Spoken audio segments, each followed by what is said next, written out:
여기 인생의 황혼역에 접어든 한 여인의 기억 속에서 영원히 따뜻하게 남아있는 어머니의 밥상에 대한 이야기가 있다. 어머니의 밥상, 허기진 마음에 위로를 주다. 시간의 강물은 언제나 흘러간다. 그 강물 위에는 헤아릴 수 없는 이야기들이 별처럼 반짝이고, 어떤 이야기는 세월의 풍파 속에서도 굳건히 빛을 발한다. 여기 인생의 황혼역에 접어든 한 여인의 기억 속에서 영원히 따뜻하게 남아있는 어머니의 밥상에 대한 이야기가 있다. 그녀의 이름은 미자였다. 70을 훌쩍 넘긴 나이에도 고운 미소를 잃지 않는 미자 씨는 가끔 옛 이야기를 할 때면 눈빛이 아련해지곤 했다. 특히 어머니의 밥상에 대한 추억을 꺼낼 때면 그녀의 목소리에는 깊은 사랑과 그리움이 묻어났다. 미자 씨가 어렸던 시절은 보릿고개가 채 사라지지 않았던 때였다. 열댓 명의 식구가 북적이는 집에서 쌀독은 늘 바닥을 보이기 일쑤였다. 하지만 미자 씨의 어머니는 단 한 번도 식구들에게 배고픔을 느끼게 한 적이 없었다. 어머니의 작은 몸은 늘 부엌에서 보글거리는 찌개 냄새와 밥 짓는 김으로 가득했다. 어이구, 우리 강아지들 배 골았겠네. 어머니는 밥을 푸실 때마다 그렇게 말씀하시며 투박하지만 따뜻한 손으로 밥그릇에 밥을 한 움큼 더 얹어주셨다. 다른 반찬이 없어도 괜찮았다.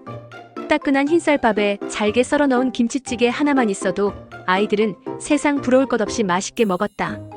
그 밥 한 술에는 어머니의 땀방울이, 그리고 헤아릴 수 없는 사랑이 고스란히 담겨 있었다. 밥상머리에서 어머니는 한 번도 잔소리를 하지 않으셨다. 그저 자식들이 든든하게 먹는 모습만 봐도 행복해 하셨을 뿐이다. 든든하게 먹어야 힘내서 공부도 하고 일도 하지. 그 말은 어린 미자의 마음에 주문처럼 박혔다. 정말 그 밥을 먹으면 없던 힘도 솟아나는 것 같았다. 그것은 단순히 배를 채우는 밥이 아니라 허기진 마음에 깊은 위로를 주는 그런 밥상이었다. 세월이 흘러 미자 씨는 어머니가 되었다. 자신도 자식들을 낳아 기르고 어머니처럼 밥상을 차리는 삶을 살았다. 그러던 어느 날 청천벽력 같은 소식이 들려왔다. 힘들게 자리 잡은 아들이 갑작스러운 회사의 부도로 직장을 잃었다는 것이었다. 가장의 어깨가 가장 무거울 때 아들의 삶은 뿌리째 흔들렸다. 엄마, 저 망했어요. 어떻게 해야 할지 모르겠어요. 축 처진 아들의 어깨와 텅 빈 눈을 보는데 미자 씨의 가슴은 미어지는 듯했다. 괜찮다고 위로해도 아이의 절망은 깊어만 갔다. 며칠을 방에 틀어박혀 끼니도 거르는 아들을 보며 미자 씨는 자신이 해줄 수 있는 것이 아무것도 없다는 무력감에 시달렸다. 그때였다. 문득 아득한 옛 기억 속에서 어머니가 차려주시던 투박하지만 정성 가득한 밥상이 떠올랐다. 그 밥 한 술에 담겨있던 묵묵한 위로와 응원이 젊은 시절 자신에게 얼마나 큰 힘이 되었던가. 미자 씨는 그날 저녁 어머니처럼 밥상을 차리기로 결심했다. 거창한 반찬은 없었지만 아들이 어릴 때 가장 좋아했던 나물 반찬과 얼큰한 된장찌개를 끓였다. 밥도 갓 지어 따끈따끈한 김이 모락모락 나게 담았다. 조심스럽게 아들 방 문을 열고 아가, 엄마가 밥 차렸으니 나와서 밥 먹자 하고 불렀다. 한참을 망설이던 아들이 마지못해 나와 식탁에 앉는데 그의 눈빛은 여전히 어두웠다. 미자 씨는 아무 말도 하지 않고 그저 아들 밥그릇에 따뜻한 밥을 수북이 담아주었다. 마치 자신의 어머니가 그녀에게 해주셨던 것처럼. 아들은 묵묵히 밥을 먹기 시작했다. 처음엔 억지로 먹는 것 같았는데 2숟갈, 3숟갈 그렇게 한 그릇을 말없이 비워냈다. 그리고는 고개를 들어 미자 씨를 보는데 그의 눈가에 살짝 물기가 어린 것 같았다. 아들은 아무 말 없이 미자 씨를 꼭 안아주었다. 그 따뜻한 체온이 미자 씨의 마음속 깊이 스며들었다. 엄마, 고맙습니다.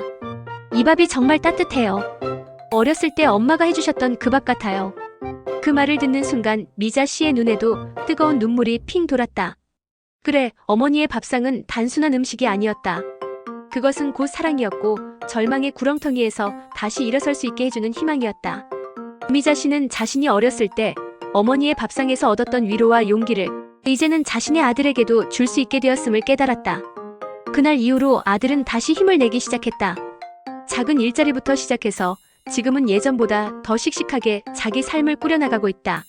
이제 미자 씨는 어머니에게 배웠던 그 따뜻한 마음을 다른 이들과 나누며 살아간다. 가끔 요양원에서 봉사를 할 때면 외로운 어르신들에게 죽 한 그릇을 끓여다 드리곤 한다. 그러면 다들 고맙다 고맙다 하시면서 눈물을 글썽이신다.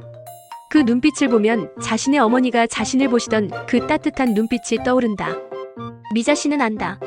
누군가에게 작은 위로와 사랑을 줄 수 있다는 것이 이 황혼의 나이에도 얼마나 큰 행복인지. 어머니의 밥상 위에서 시작된 사랑은 그렇게 세대를 넘어 이어지고 또 다른 사랑을 피워내고 있었다. 삶의 고난과 기쁨, 후회와 깨달음이 모두 모여 지금의 우리를 만들었음을 어머니의 밥상은 언제나 따뜻하게 알려주고 있었다.